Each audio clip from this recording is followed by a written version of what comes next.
De Eimer jeugd wil graag met de gemeente en helpdiensten in peteer om de tafereel die het in de nacht van 30 op 31 december plakvoeren te bespreken en voor te komen in de toekomst. Ek bieden zij haar excuses aan de troffen agent die het zwier verwoenen rekken is tijdens de nacht voor oud en nij.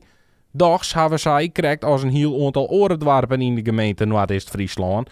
Intussen wel vraagtekens bij de manmachtige inzet van de mobiele eenheid. De brandweer die waren gewoon absoluut net hinderen. De brandweer dat is al die vrienden, familie van ons. Dus hoe zullen wij het dan in de holle krijgen om hun ook maar te bedreigen? Dat slaat gewoon helemaal nergens op. En daar komt nog eens bij, je hebt hier net wat met elkaar opraad. Ja, wij gaan gewoon als jeugd zijn en we duidelijk zijn van als er wat gebeurt, we gaan net zijn hulpverleners in. Want daar stellen we mij gewoon het achter. Dat gaat gewoon net te gebeuren.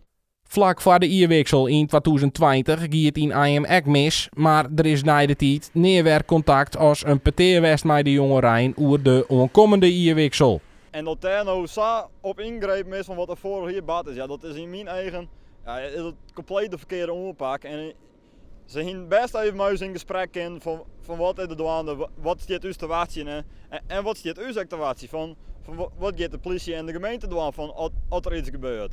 En in ons eigen konden we gewoon helemaal niet goed doen, want de politie en daarmee die stie overal al klaar.